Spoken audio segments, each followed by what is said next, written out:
Good morning. Ngarang si khoi Bharat ki Honorable Union Home Minister Amit Shah ji unaba satpani ngarang ma achinba schedule mayam leader samanta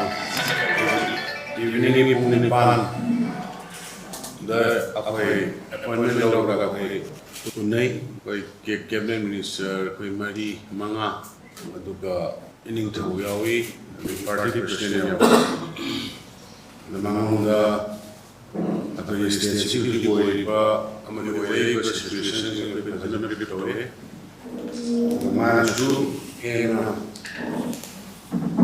24/7 monitoring dokirkanda report mayam ama leirame immediately ekoina dakar leibasi peace restore tongba peace hanjanaba adu report ni haidane koi makal makha kaya wali kai sanadana ekoida manipur prajana film tawbiba Chochanbula Moreda Kangkokida or Impalida Ate Manipur Yapunda Project and the Victoria Gimenship Mount Hamzare, the Manish Magi report of Pana Mana Koida Manipur Prajana Han, but they put the Kara Kulai by Shing, Shusha, Yawa, Akiba, Lady Sea, the police stations in the Gikari, the Gikulai, don't give a quantity of Adumayamba. Ji khau badai khoi gi da samri jamali maya da khoi recover to go hore aduga somda leiri ba khoi gi suspension of operation ni like by kolele no maya shima ji mana khoi da convey to be da kem da sangana army sing yauna tawna government committee kanba section around the area and the process yam kanma honori aduga left boy ayamba kemsing loina kulai sing thanggunan bagi othom tare marak sida sugi nataba atopa illegal arms khara pai bagi mami su ma pau thangi hai ba punamak si arms ka yawba adugma pot punamak si mana yam family deal togani madugi praja singda ki ba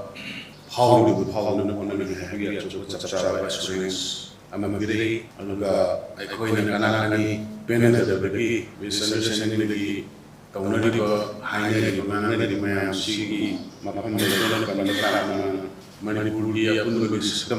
Kari Makamadi, Kaiga, the Boko, the Bagi, Lady, Layana, the Manipuri, Punamada, Tamoy, the winner, Lady Nadabili, Baba, the Bagi, Manipuri, Prajapunamaka, Magi, heartfelt condolences. Aduga magi yamna nungaitaba nunangba magi message PBU haidana Honorable Union Home Minister nasu tawrai ana leikidraba tawkidraba mayam panamaktugi awana da yum kai leiba tokamen leiba sistema sadari barasakana suriyai aduga tawya nangi koina haiba bi chumeni state leiba compensation bi diwala mana ama jana shema Kari loksije piro na kanada kari namati mangya bena hedi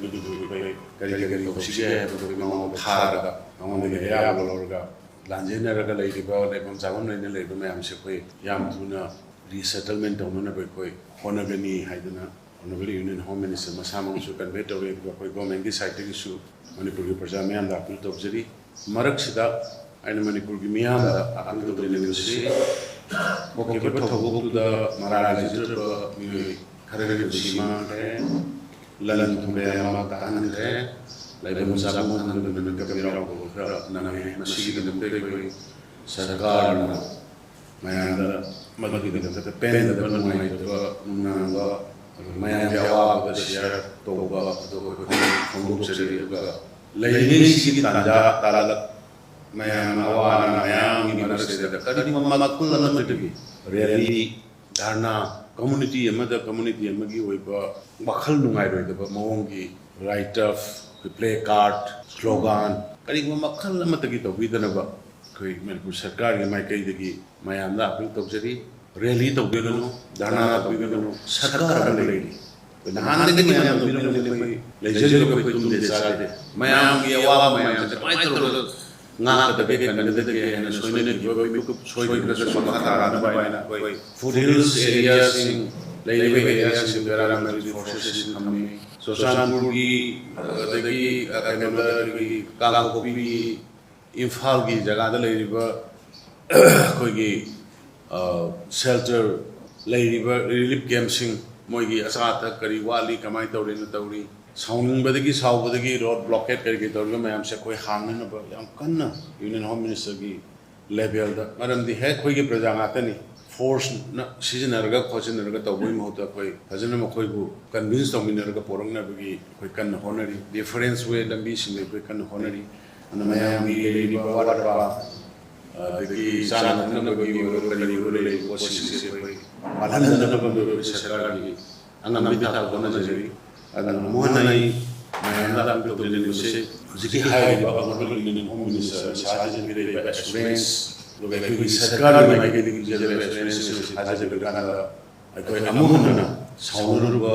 aduga nanur ba tawna gi mayam na pi le ga amuna na gino na like ka na ba ona me si aduga amuko soi DC SPC mayam society kami koi gi kai da mai mo kai hada do ga yum da ga le le si kana hamba mana makhalan na gi ran si san na ba bai sen ni ala kami aduga mi ko ba mana kana go yur adu yum hum de de mo ni le sen de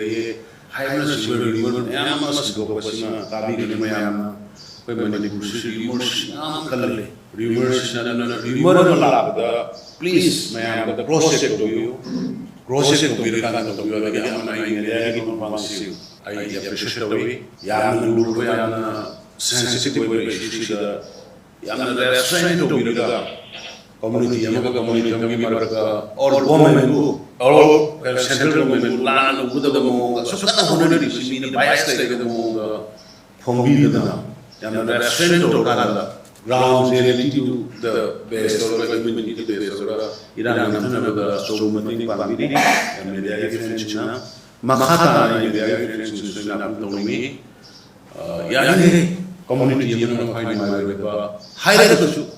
ek sama na to why na even na dang sila ke high to so mo kakatabi ba phombi da mi na ba kan may ba mi na ba or media is now amma hana ya am doctor physics stage ki khaydi lu stage masigi yena na control ta hawda da na ba yon chakra da ni ko generation yam sound sa tin effect of the porni adan high ko si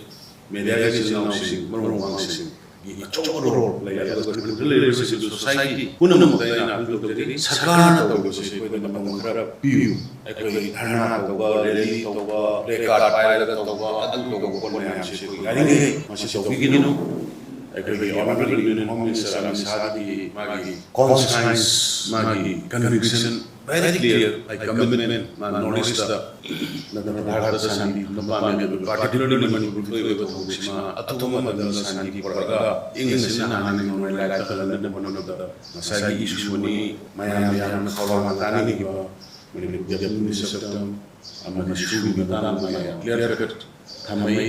ag hai ba ko se ni ni mang sigara हम जगह है ना तो जो भी नसी में press को जो भी ना मेरे आगे में मांग से भी कोऑपरेशन मकाता भी अगर स्टेज के साथ ही जो जगह में मन मन प्रजा को मन मन में बात भी है ना एक लोग जो है